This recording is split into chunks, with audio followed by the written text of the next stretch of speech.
এই উইকেন্ডে আমরা গেলাম ব্যাঙ্গালোরের আরও একটা ঐতিহ্যপূর্ণ টিফিন সেন্টার বিদ্যার্থী ভবন।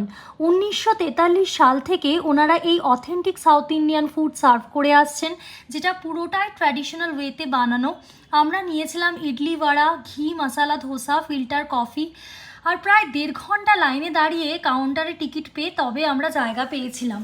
তোমরা যারা এখানে স্টুডেন্ট বা ব্যাঙ্গালোরে চাকরি করতে এসছো, তারা কিন্তু অবশ্যই আমার ভিডিওগুলো একটু ফলো করো। আমরা যেখানে যেখানে যাই, যেখানে যেখানে খাওয়ার খুব অথেন্টিক ভালো, সেখানে রিভিউ আমি দিই। তো তোমরা সেখানে যেতেই পারো। বিদ্যার্থী ভবনে একদম ট্র্যাডিশনাল ওয়েতে খাবার দাবার বানানো হয়।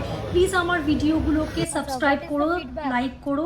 বিদ্যার্থী ভবন খুব ভালো, সবাইকে একবার করে আসাই মানে মাস্ট ভিজিট প্লেস বলবো, একবার আসতেই পারো। Very traditional, nice. না, আমার বেসিক্যালি ভালো লেগেছে খাবারটা, বাট রামেশ্বরম ক্যাফের চাটনি ব্যাপারটা আমার ভীষণ ভালো লেগেছে। এটা হচ্ছে একদম পিওর ট্র্যাডিশনাল, আর রামেশ্বরমটা হচ্ছে একদম একটু ট্রেন্ড, একটু মানে ইয়াং ক্রাউডের জন্য। পুরোনো ব্যাঙ্গালোর ইজ ভেরি গ্রিনারি, এটা আমার সব থেকে বেশি ভালো লাগে।